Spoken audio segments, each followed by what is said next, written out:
Yon, hi guys! For today's video, ako nga pala si Kuis Bong. Kung di pa kayo nakakapag-follow sa akin, paki-like, share, at subscribe na rin dito sa aking page. So for this video, mag-a-unbox tayo ng drone. Itong i-unbox natin ay ang DJI Mini 4 Pro. Yan, nagkaroon na tayo ng ganitong drone eh. Kaya lang, nabenta natin. Ito, RC2 na to, RC2 version. Yung hindi mo na kailangang maglagay ng cellphone para less hassle. Di ka na maglalagay ng cellphone dun sa ibabaw. Diba? Kumbaga, palipad ka na agad. O kaya kung gusto mo, mag-calibrate ka muna para sure bago ka magpalipad. Ito, ang DJI Mini 4 Pro. Diba? Ito ang, kumbaga sabi nila, top of the line daw sa mga DJI Mini. Etong 4 Pro. Ang kaibahan nitong DJI Mini 4 Pro sa DJI Mini 3 Pro, meron na siyang sensor sa gilid. Kaya sideways, meron na rin. Kasi yung DJI Mini 3 Pro, meron siyang sensor sa harap, may sensor siya sa may likod, at may sensor siya sa may ilalim. Ito, meron pa siyang sensor sa gilid. Kaya 360, diba? May sensor na siya. Diba? Yun. Kanina nga pala, shoutout dun sa bumili nung DJI Mini 4 Pro ko, yung isa, yung hindi ganito yung remote. Kita kami sa SM Santa Mesa. Shoutout din sa guard. Sa guard na pumayag sa amin na paliparin yung drone sa SM Santa Mesa. Shoutout sa iyo, guard. Kundi dahil sa iyo, di na matitesting yun. Yun, so, para sa mga gustong magkaroon ng ganitong drone, alam nyo, nung una, bumili ako nito. Ang first drone ko, yung DJ Mini SE. Kung ano, ang ano nun, 2.7K. Yun ang resolution nun. Ito, 4K resolution. Nung unang palipad ko nun, okay. Tapos, nung pangalawa, nangangatim kamay ko, pinalipad ko din sa garahe. Sumabit yung gilid, nag-crash. Pero, all goods naman. Wala naman siyang major problem. Nagkaroon lang ng gasgas yung mga propellers. Tapos, may konting ano sa ibabaw. Tapos nun, parang nadismaya ako, binenta ko na. Sakto naman, pagkabenta ko, may binili ako na unit na natapat na ganun din yung price. Mini 4K naman na. Yun. Tapos yun, nabenta ko na rin yun. Buy and sell. Tapos ngayon, eto naman. Ang price value pala nito pagka brand new, nasa 50,600 plus. No. So, pagka ganito, may mga second hand, nabibili kayo nito, 45, 47, ganun. Ito ang value nito, 50,600 plus. No, ano? So, let's go! Buksan na natin. Huwag na tayong magpatumpik-tumpik pa. So, eto na guys. I-unbox na natin. Mukha ako ng patungan eh, para kitang-kita nyo rin sa monitor. Yan na. Fully sealed pa. Brand new. Brand new. I-unbox natin.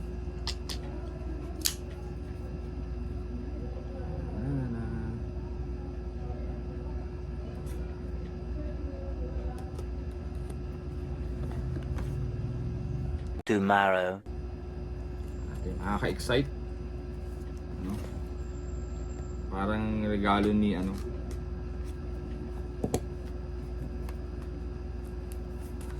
Yung plastic.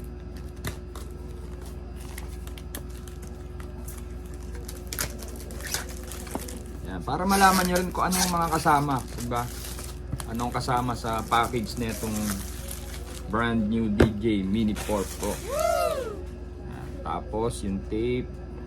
Gusto natin yung tape. Andahan. Teren!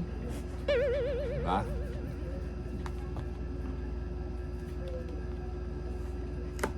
Na! Excited! Sana natin. Yan. Diba? Ayaw niya pa magpabukas. Yan na. So, pagka bukas nyo, you're blocking my view eh. Pagka bukas nyo, yan. Meron siyang QR code para dun sa application na gagamitin nyo, no? Pero ito ginagamit to pagka yung yung version lang ng RNC. Yung tapos ito ang laman. Ito, sigurado ako ito yung controller. Ito yung RC controller niya. Yun nga, oh. Kasama sa box, mama na natin to. Kasama niya sa box ay yung RC mismo saka manual. Ayan, meron siyang sticker ng DJI. Alam ko sticker yan eh. Sa natin. Oh, sticker ng DJI. Kasamang sticker. Oh, di ba? Sticker. Alam ko marami to eh, iba't ibang klase to eh. Kasi mga nabibili kong drone. Ganito eh, iba-iba yung sticker na kasama eh. Oh, DJI. Oh, di ba? Oh, DJI. Yan ang sticker na kasama. Mo sa bag mo, sa hard case. Yan. So, ito sticker. Kasamang sticker. Kasamang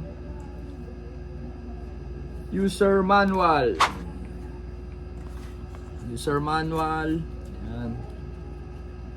User manual niya. Drones information and notices. User manual. User manual. Tapos yun nga, yung RC itself. Oh. Yan, sealed. Yun na muna natin bubuksan. Alam mo bakit? Kasi meron akong nakuhang RC2.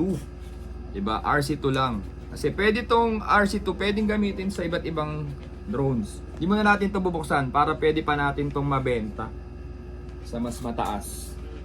Meron akong nakuhang RC2. Yan, compatible yan. Same sila. Ito, may nakuha akong RC2. Ito muna gagamitin natin. Ito, bebenta natin. Para kahit pa paano, mabawi natin yung pinambili na itong pinambili na itong brand new.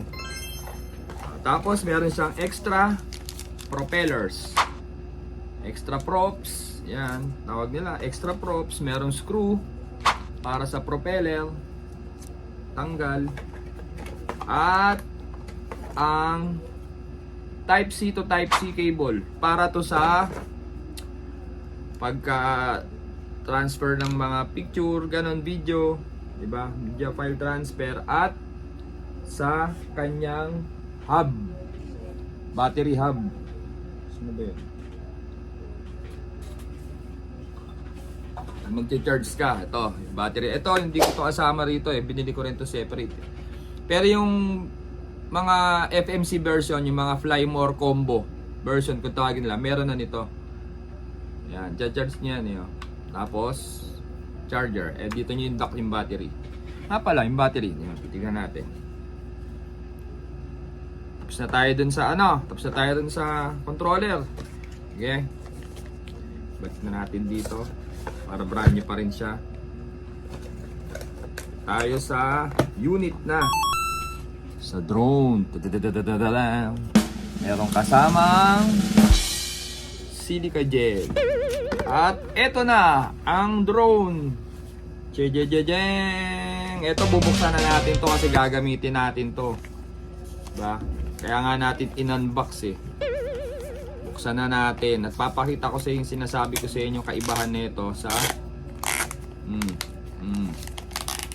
Mini 3. Kaibahan niya sa Mini 3. Ito na ang ating bagong Mini 4 Pro. Diba? Ganda niya. Ito yung gimbal protector, tawagin nila. Ito yung flight protector. Buksan natin.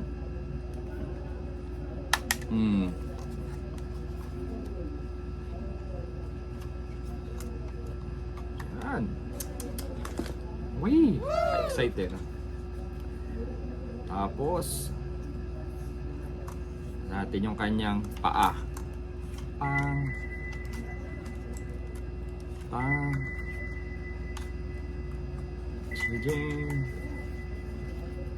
Shijen, yes. Yan ang ating Mini 4 Pro. Ano? Pagkakaiba niyan, ito yung sinasabi ko sa inyo, meron siyang sensor sa gilid. No, kaya kita rin dun sa likod. Kita yung likod niya. Tapos sa harap, 360 na bale. Ito, nakaano sa likod. Tapos yung sensor niya sa baba, pagka magla-landing. Kung malapit na siya sa baba, di ba? Tapos ito, yun yung sakop niyan. Yung gilid hanggang sa likod. Sa lubong, gilid hanggang sa likod. Tapos ito, front. Kaya lang, trivia, yung sensor, hindi gumagana sa gabi.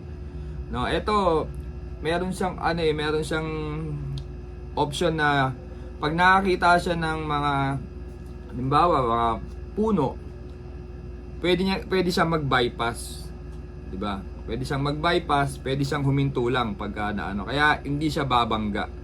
Hindi siya babangga kapag pinapalipad niya. Hindi siya uurong na ganon kapag meron siyang nade-detect na obstacle. No? Tanggalin natin yung gimbal protector. Oops, yan. Ayan yung kanyang lens, bagong-bago. Oh, 'di ba? Ito tatanggalin natin. Yan. Isa, dikit natin sa box para may remembrance. Tapos ito, alisin mo rin 'to. Yung parang goma para maglaro. Yan, kasi para maglaro yung lens. Tapos alisin din natin 'to. Oh, 4. Parang yan eh.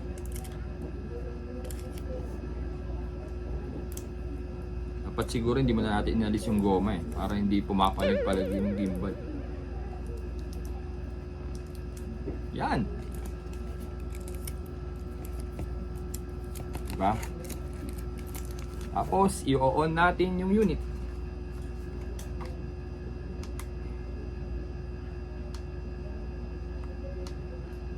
Ay, hindi nga pala natin pwedeng on. Kasi bago pa lang to, wala pang charge yung battery. Ayan yung battery niya. I-charge muna natin yung battery. So, ayun, mga kasama.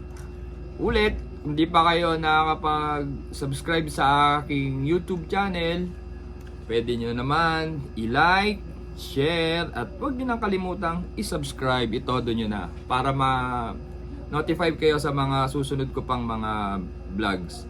Mag-upload din ako ng mga flight videos ko, yung mga scenery kung saan ko ginagamit yung drone na to, Mini 4. Okay? Yan, that's all for today's video. Salamat sa inyo lahat na nanood. Happy at Happy New Year na rin. Bye!